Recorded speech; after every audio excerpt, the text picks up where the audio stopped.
C'est une journée typique pour Naoto à Kyoji, ou du moins il le pense. Il entre dans la bibliothèque de l'école et s'attend à trouver un endroit tranquille pour étudier, mais à la place, il voit un groupe de filles discuter, perturbant son sanctuaire autrefois paisible. Nerveux, l'introverti est assis à 3 tables des adolescentes bruyantes. Il décide qu'il finira ses devoirs et qu'il partira immédiatement, mais l'une des filles s'approche de la librairie près de Naoto. La proximité de la fille le rend nerveux, alors il essaie de rester calme, mais Naoto casse la pointe de son crayon. Il essaie d'atteindre le chewing-gum, mais il pousse accidentellement son sac. Naoto s'excuse immédiatement et il se lève pour prendre son sac. Il n'est pas assez rapide cependant. La jeune fille ramasse les papiers éparpillés et elle appelle ses amis. C'est alors que Naoto se rend compte que ses dessins sont exposés au monde entier, le faisant presque s'évanouir. C'est le manga sur lequel il travaillait, et maintenant il est entre les mains de filles sauvages qui se moquent de lui. Heureusement, l'autre ami des filles les invite à manger pour que toutes les filles sauf une soient parties, et elle continue à lire le manga. La fille est assise en face de Naoto et elle exprime un sourire enjoué et des yeux malveillants.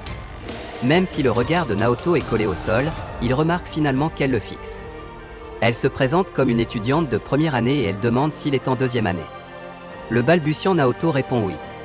La fille lui sourit et l'appelle Sanpei, ce qui le rend plus tendu qu'avant. Mais ça ne s'arrête pas là, non. Les choses empirent encore lorsqu'elle lit à haute voix les lignes de son manga et Naoto, extrêmement agité, essaie de contrôler ses nerfs. Quand elle a fini, elle lui dit malicieusement à quel point lui et son personnage principal sont pitoyables. Naoto ne comprend pas à quoi elle fait référence. Ensuite, elle pointe une scène où la femme guerrière de l'histoire brandit son épée et elle affirme qu'elle a depuis longtemps abandonné sa vie de femme. En réponse, le protagoniste fixe ses cheveux et l'appelle belle.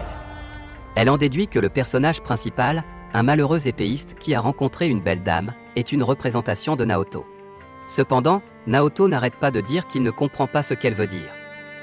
C'est l'excuse parfaite pour que la fille joue la scène avec Naoto. Après avoir montré des coups de pied et de poing impressionnants, elle annonce qu'elle a depuis longtemps abandonné sa vie de femme.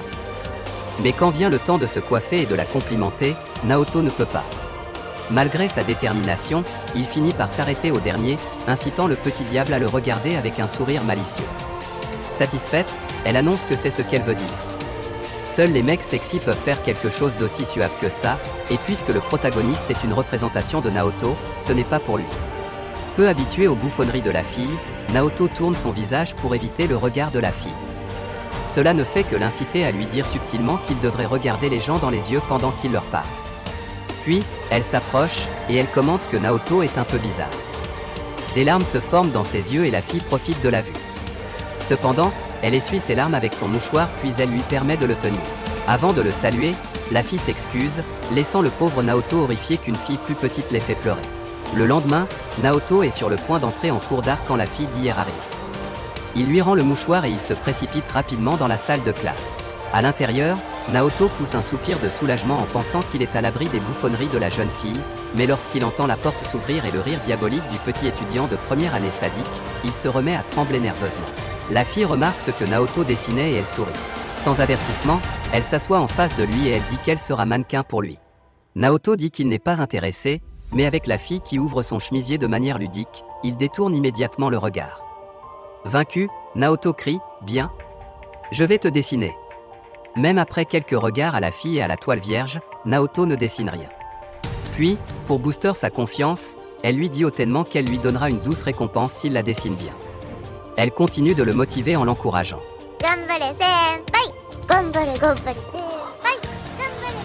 Naoto n'a pas l'habitude de dessiner des sujets en mouvement, mais il dessine la fille du mieux qu'il peut. Après un certain temps, il termine son œuvre. Comme avant, la fille juge son travail durement, mais elle lui donne quand même sa récompense. À son approche, Naoto devient encore plus agité et il ferme les yeux car il n'a jamais été aussi proche d'une fille auparavant. Bientôt, il entend son souffle à quelques centimètres de lui donnant l'idée qu'elle va enfin l'embrasser. Mais diabolique, la fille ne fait que piquer le nez de Naoto puis elle rit de son ridicule. Puis elle le taquine à nouveau et elle dit que puisqu'il n'a pas bien fait le dessin, il ne peut pas obtenir de récompense. Rougissant de son chagrin, Naoto crie qu'elle ne s'attendait à rien et si elle a fini, alors elle devrait partir. Sans se décourager, elle lui dit que c'est amusant de le regarder alors qu'elle le regarde sous différents angles. Elle remarque que ses yeux se contractent, alors elle lui demande s'il va encore pleurer. Couvrant son visage, Naoto supplie la fille de partir, mais la fille arrache de force ses mains de son visage et elle le taquine pour sa faiblesse. La honte afflige à nouveau Naoto et, encore une fois, il ne peut retenir ses larmes. Aussi embarrassant que cela puisse paraître, il n'a jamais pleuré devant quelqu'un d'autre auparavant. Pendant qu'il s'essuie les yeux, la jeune fille s'excuse. Poliment, elle l'encourage à la dessiner correctement la prochaine fois afin qu'elle puisse lui offrir une récompense fantastique. À la fin de la journée, Naoto est surpris que la fille emprunte le même chemin que lui. Mécontent, il continue de marcher. Cependant, cela attire son attention lorsqu'elle lui demande s'il peut sortir avec elle. Et pour désarmer encore plus Naoto, elle lui fait un grand sourire, et elle exhibe ses adorables canines. Naoto est trop abasourdi pour répondre. Soudain, elle fait comprendre qu'elle plaisante. La fille se demande quand il apprendra qu'elle ne fait que le taquiner, alors Naoto prétend qu'il sait qu'elle plaisante. Jusqu'à présent, il ne connaît pas son nom, alors il continue de l'appeler Miss. Dégoûtée, elle pousse Naoto, le faisant tomber et se cogner la tête avant de se retrouver dans une mare d'eau. Cela surprend en fait la fille puisque Naoto est trop léger pour un étudiant en deuxième année. Alors qu'il grimpe lentement, la fille s'excuse. Juste à ce moment, une expression plus réfléchie apparaît. Elle dit qu'elle lui a fait des choses horribles avant de lui demander s'il se fâcherait un jour contre elle. La question de la fille fait réfléchir Naoto. Il a été harcelé pendant longtemps, il a donc développé sa propre façon de gérer les choses, éviter leur regard, fermer leur cœur et laisser passer. Il l'a fait tellement de fois qu'il ne se souvient même plus des visages de ses brutes. Mais malgré tous ses défauts, la fille pense que ce petit garçon farfelu est quelque chose qu'elle n'a jamais rencontré auparavant dans sa vie. Alors que Naoto est toujours perdu dans ses pensées, la jeune fille le presse de répondre. Mais ensuite, avec un soupçon de malice, elle dit « Ne me dis pas que tu craques pour moi ». Immédiatement, Naoto nie son accusation et il explique qu'elle l'agace et qu'il se met en colère, mais cela ne le dérange pas de lui parler. Sa réponse inattendue la surprend, mais elle répète bientôt que c'est dégoûtant pour lui de s'adresser à nouveau à elle avec Miss. Alors la fille sourit et elle dit que son s'appelle Nagatoro. Elle s'approche et lentement elle écrit son nom sur la poitrine de Naoto. Avec un sourire sur son visage, la fille dit à Naoto « Apprends à nous connaître, sans paix ». Fidèle à ses paroles, Nagatoro continue de déranger Naoto. Comme sur des roulettes, elle vient dans sa classe d'art pour ruiner sa paix en le taquinant dans ses nombreux jeux chaotiques. Bien sûr, ils finissent toujours par voir Naoto être au mieux l'opprimé. Un jour, Naoto fantasme en dégustant un manga. Malheureusement, Nagatoro le prend en flagrant délit. Il se défend immédiatement en déclarant qu'il achète des mangas juste pour l'histoire. À son tour, Nagatoro le taquine pour être un pervers jusqu'à ce que Naoto proclame que ce n'est qu'un manga de vampire. Après un certain temps, Nagatoro lit le manga Vampire et finit par l'aimer. Naoto est assez contente de voir qu'elle apprécie l'histoire, mais bientôt, Nagatoro recommence à le taquiner. Elle dit que seules les personnes qui ont perdu leur virginité se transformeront en boules si elles sont mordues par un vampire, ce qui signifie que Naoto sera à l'abri d'une attaque de vampire. Bien qu'il soit d'abord offensé par son insinuation qu'il est inexpérimenté, Naoto pense qu'il a des choses plus importantes à craindre, mais Nagatoro commence à se fixer sur le fait de lui mordre le cou. Avec Naoto lui résistant, Nagatoro tombe de manière très compromettante sur la tour de Naoto. Alors qu'il est presque en train de mourir là-bas, elle déboutonne son chemisier pour exposer son cou élancé. Nagatoro s'approche, mais la puanteur rance de la laine d'ail de Naoto la chasse. Dégoûtée, elle s'éloigne mais récupère rapidement. Elle saute à nouveau, les faisant trébucher tous les deux. En raison de cet incident, sa main atterrit accidentellement sur le cheval de Naoto. Cela embarrasse la fille, mais elle reprend malicieusement le contrôle de la situation. Après l'école, les deux marchent ensemble dans un silence étrange jusqu'à ce qu'elle commence à le hanter, lui demandant si c'est la première fois qu'il y est touché.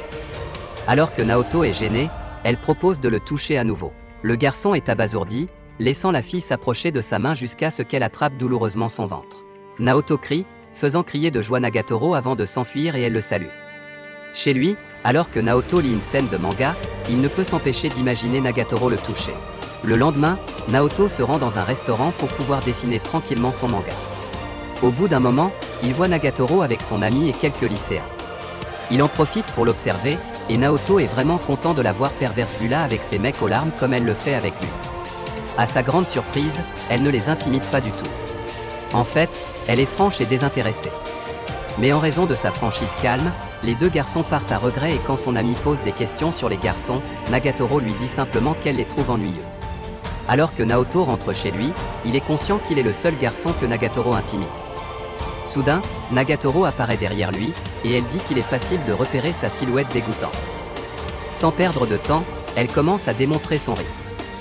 Malgré toutes les bouffonneries de Nagatoro, Naoto reste pensif à son comportement antérieur et il veut des réponses. Au moment où il formait les mots, il s'arrête à mi-chemin et il change d'avis. Il rentre chez eux avec ses questions sans réponse à son sujet. Une chose est sûre, cependant, ces deux-là s'aiment certainement. Si vous avez aimé la vidéo, abonnez-vous, laissez un like et un commentaire pour aider la chaîne à grandir. Merci d'avoir regardé cette vidéo.